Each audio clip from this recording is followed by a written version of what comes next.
Actually, here, right over here, is my friend Danielle. I'm so happy you're back with us. I'm so happy to be here. Thank you for having me. Well, Danielle and I are about to record 2 episodes of Money with Friends. So if you have comments, please just comment in the comments below. We like making people part of the show. We record these live, which is half the fun of doing this particular show. By the way, if you're new to Money with Friends just takes financial headlines. And a lot of the time we'll talk about, like as an example, last week the Fed had a meeting. What the hell does that mean to you, right? What does that mean to any of us? So we talk through popular headlines, everything from sports headlines to financial headlines, and we kind of give them a money spin. But Danielle and I have both picked out one for today, and these are going to be live tomorrow and on Friday on our audio channel. So wherever you listen to audio podcasts, you'll hear it. But lucky you get to hang out with Danielle and I as we make the show. And I know what you're saying. You're saying thank you, Joe. And I say, you're welcome. Can you tell me I've had too much coffee, Danielle? Everybody loves Joe. It's always fun. I don't know about that, but I am just entertaining me. All right. Let me pull this up. As always, I have 57 tabs open, so I have to figure out which one's the right one. I don't think we've ever done something, by the way, from the Roanoke Times. But this is... Now, this is a pretty happening Times, let me tell you. It's not quite the New York Times, but it's getting close. Roanoke's like, we made the big time. We're on Money with Friends. It's great. That's Get right. The whole team together. All right. So I've got that. I've got my script for the open. And all right. You ready to record a podcast? Let's do it. All right. This is for Thursday, September 24th. 3, 2, 1. What's on tap for today? Well, how about making more money in retirement? If your portfolio's down and you want cash coming in, where do you turn? We're talking Mo Money, Mo Retirement with Danielle Roberts, author of 10 Costly Medicare Mistakes You Can't Afford to Make on today's Money with Friends.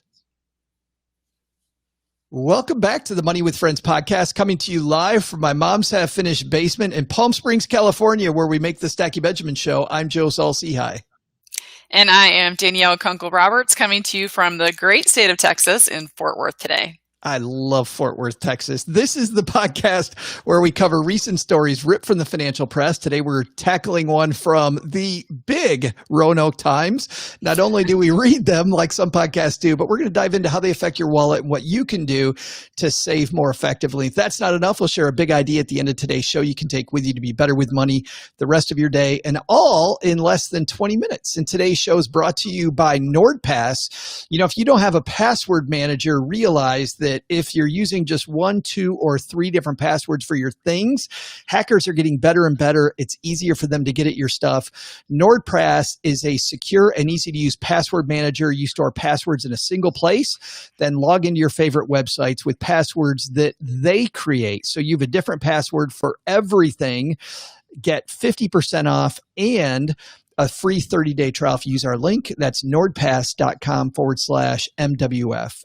Nord as in N-O-R-D pass.com, MWF. Danielle Kunkel Roberts joins us again. It's about time you're back on the show.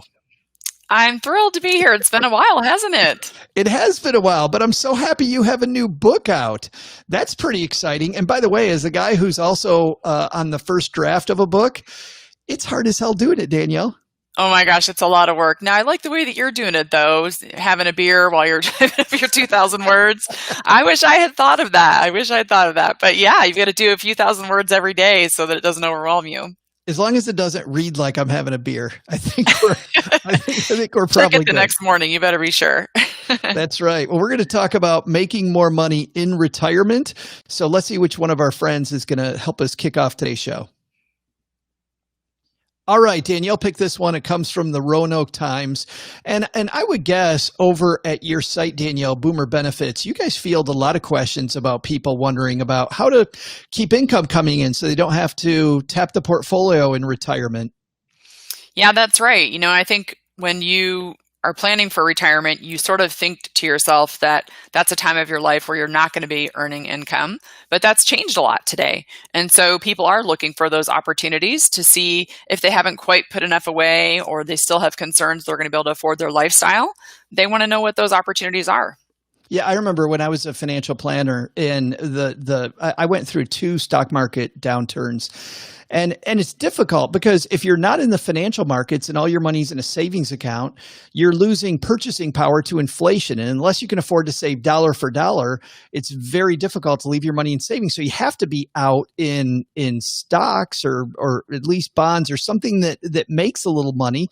And yet when you're there and you're watching your money drop and you're already retired, man, that is such a difficult time. And I could sit and tell my clients all day long, Danielle, that they had enough money, and still watching your portfolio drop in times like we're in now, as an example, it's very difficult to sit and live through. Yeah, that's exactly right. My mom is in that situation. So when we had that big drop earlier this year, she was in a total panic about it because before she was always doing the dollar cost averaging and putting money in and it would even out. And, now she's living off that money. So it's a lot more upsetting. Yeah. So these 6 things, instead of reading them like we do, guys, on most podcasts, today Danielle and I are just going to walk through these different things that you can tap for money. The first thing they list here is your house. Are you a fan of these reverse mortgages that are out there? I've spoken with some of my clients that found them helpful, but I know that people have a lot of hesitations about them in terms of what's left over in the end, and especially if you have a legacy for kids or grandkids. So there's a lot of mixed feelings in my community about them. Yeah, I think you have to be very careful because historically, because of the fact that it isn't really transparent what's going on. So what happens in a reverse mortgage is you're taking your house and you're getting cash out today. And then when you pass away and the house gets sold, that cash gets repaid. So in essence, pretty much what you're doing is you turn your house, great way to think about it is you turn your house into a lifelong lease.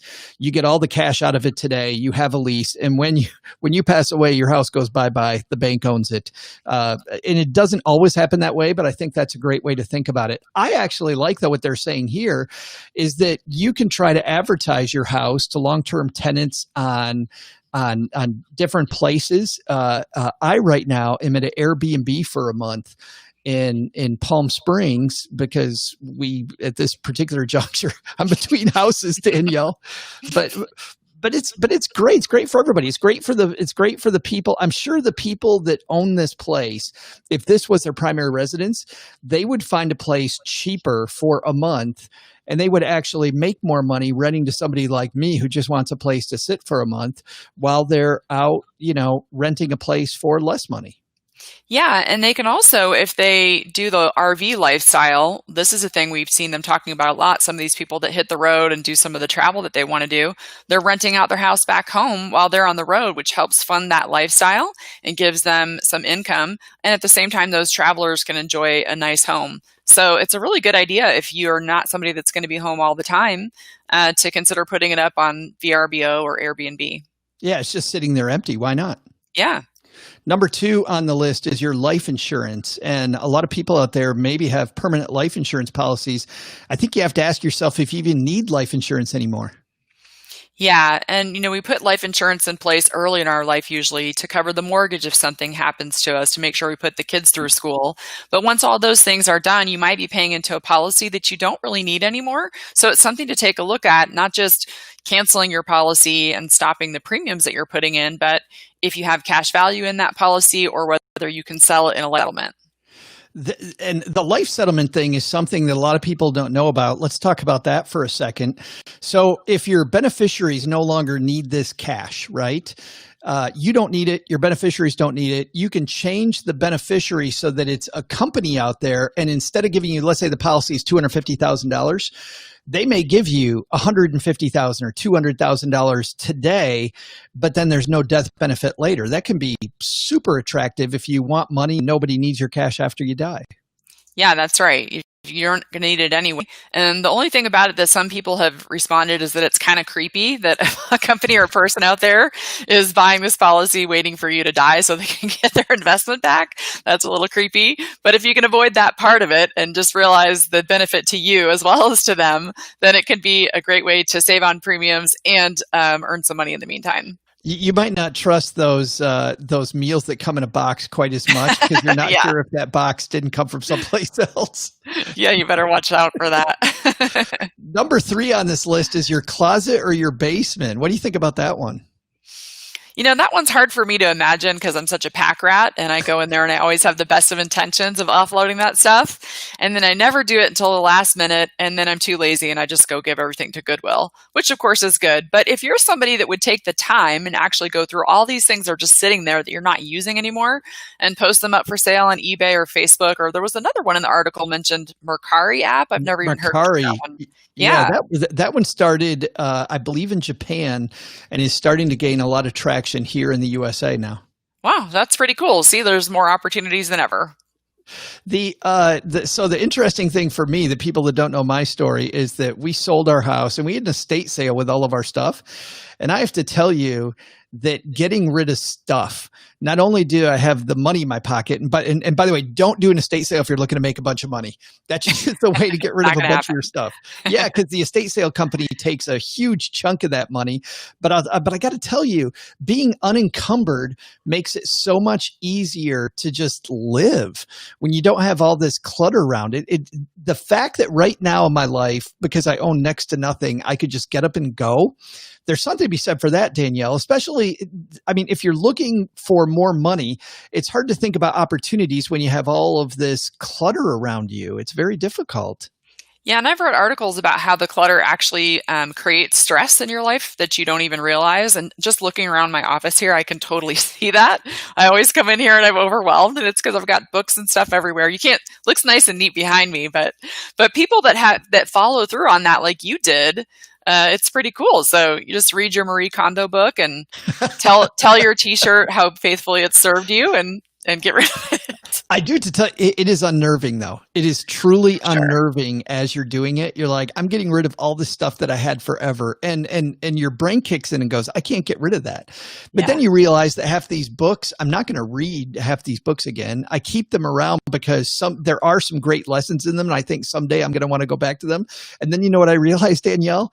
I'm like, if I get rid of it now, number one, somebody else can get that lesson that I got that I found valuable. Number two is if I want it again, there's a library right over there.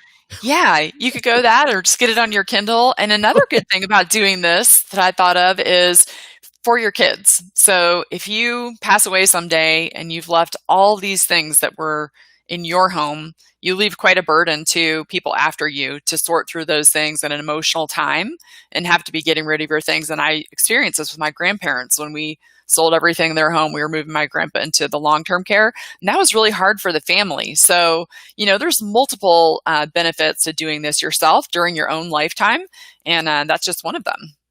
We've got a chatty bunch hanging out with us on YouTube, on Facebook, and elsewhere. If you want to hang out with us while we make future shows, head to facebook.com/money with friends. Kevin says, please tell my wife this, Joe. Danielle. Have her call me. I've got it, Kevin. I was just saying, I'm not getting in the middle of that, Kevin. I'm not going there. Karen says, after moving, I realized I don't need so much. That was my realization. All this stuff that I thought I was really attached to, you know how much I miss it? I had some just what I thought were amazing collections at the time, but I would look at them maybe twice a year, and I truly don't miss them nearly as much as I thought that I would. That's fabulous. So let's move on to the next one here. Your car. Mm-hmm. Driving, Uber, Lyft, like part-time retirement job, Danielle? Yes. And this is the one that I see people in our community doing the most because almost everyone has a car, or at least if you live in Texas. I realize there's some places out there where you don't need a car, but many people that are retired do have cars. And I love that you can pick your own hours. So when you're trying to find work that's going to help supplement your income in retirement, you maybe don't want to work as many hours as you did before. So you can pick your own hours with the Uber Lyft phenomenon. And this is something that, 10 years ago, nobody had this opportunity.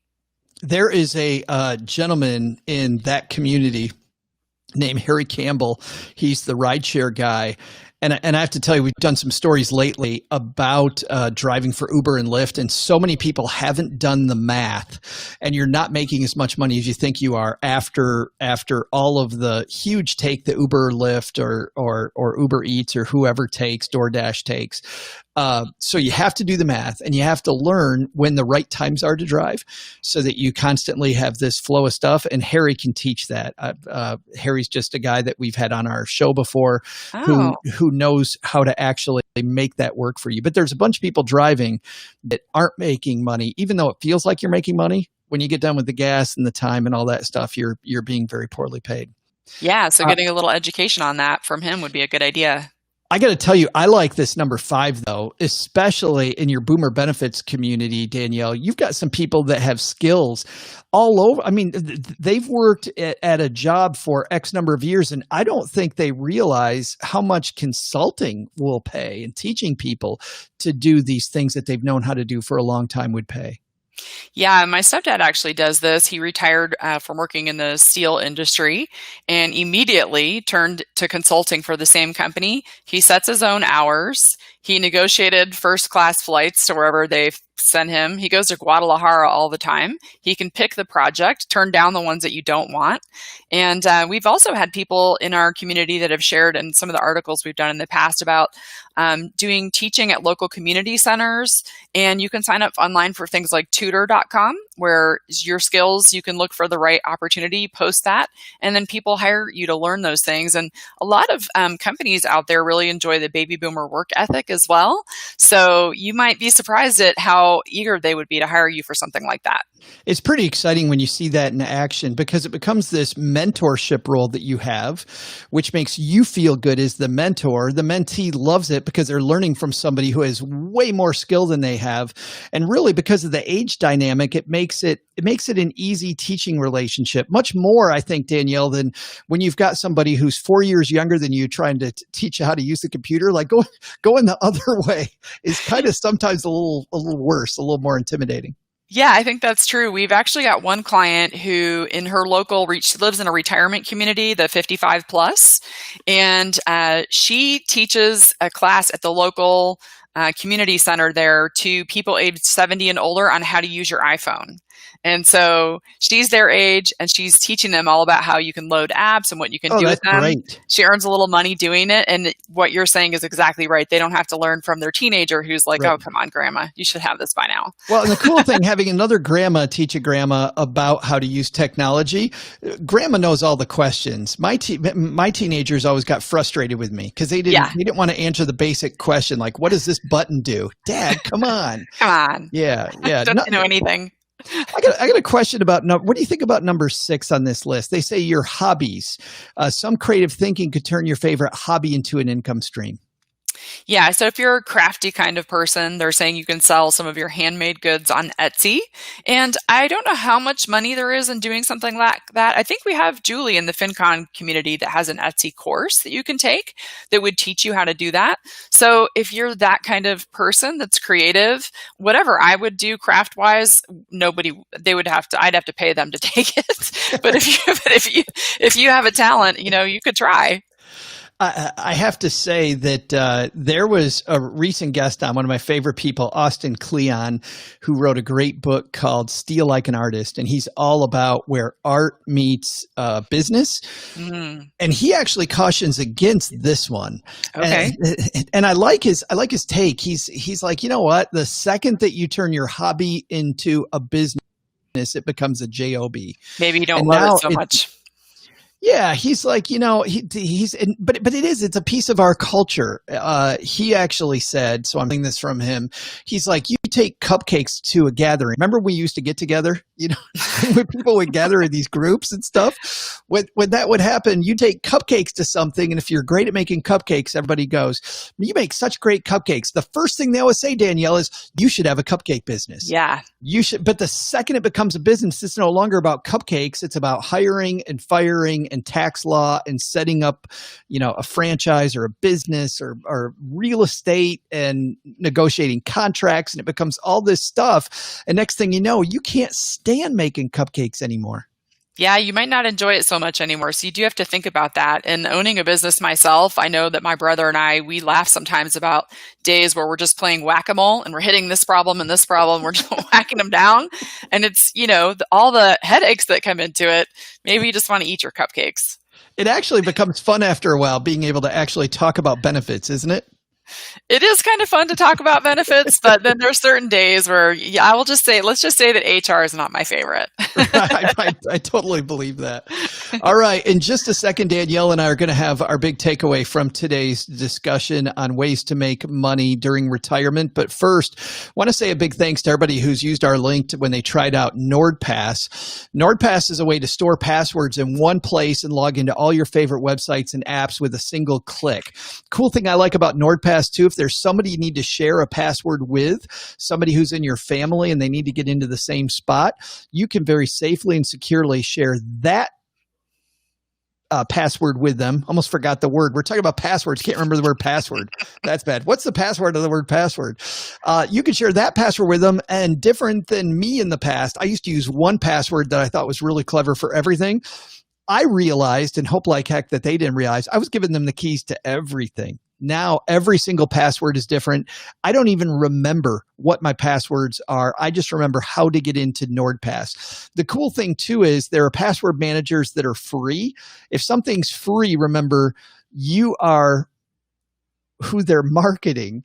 And so when I'm trusting my passwords to something that's free, what does free really mean? I want to pay a small fee. It's an incredibly small fee to use NordPass, but we're going to give you 50% off and a 30-day money-back guarantee if you use our link, nordpass.com/MWF for money with friends. That's nordpass.com/MWF. Danielle, what's our takeaway from today's piece on 6 unexpected sources of retirement income? My takeaway is that creativity and thinking about ways that you can bring in retirement income could really pay off today. And I think about looking through this list of things that none of these opportunities existed for my grandparents when they retired. They couldn't certainly do Uber. There wasn't eBay to sell things on. Other than a garage sale, there wasn't as many opportunities. And so today, you don't have to look at retirement as I'm done earning forever and now I'm living off whatever is left in Social Security. You can put the good old elbow grease into it and create some income that can just make things easier for you in retirement to make ends meet. I'm with you. I love this idea of creativity because especially when you're retired, you have so many experiences that you don't really think about. And I often see people reach for the most horrible ways to make money when there's so many easy ways out there to make money. And these are just a few. If you're somebody with an RV and your house is empty, learning how to list it. And I know, by the way, a lot of people, Danielle, have fear around that. Like, I don't know if I can ever learn Airbnb. You know how many times you have to learn it? Once. And once you've learned it, now that's a new skill that you have and you'll find out very quickly if it works or not. But getting a little bit creative, I love that. I think that goes a long way. Yeah, I agree. I heard a rumor that you have an awesome new book out that can teach people about Medicare. Is that actually true? It is actually true. It's so exciting. We have finally put together a book on all the mistakes that we see people make with Medicare. I realize when working with our new clients coming into Boomer Benefits that they tend to make the same mistakes. So new people coming into Medicare, they're not used to national health care and they are afraid of making mistakes. They want to know what those mistakes are. And if they don't have a place to figure out what they are tending to make the same mistakes. So we did a little bit of polling of our audience and also working with our client service team just to get details on the same mistakes that people make over and over. And then we wrapped it up into a pretty little book and it's for sale now. I love how the book is like it's an extended, very detailed FAQ. Yes, that's right. There are 10 mistakes and you don't want to make them, and we are going to show you exactly how to avoid them. But it's also funny that unlike a lot of FAQ, frequently asked questions for people that don't know what that is, but different than a lot of those, these are questions that people ask all the time, but for some reason, a lot of people don't know the answer to. Like as an example, there's a fork in the road when it comes to Medicare. You can go one way or go another way. You've got two. I think there's a ton of people don't don't even know there's two options at that point. By the way, I won't even tell people what that is. You got to buy the book, 10 Costly Medicare Mistakes You Can't Afford to Make. Where do you get it?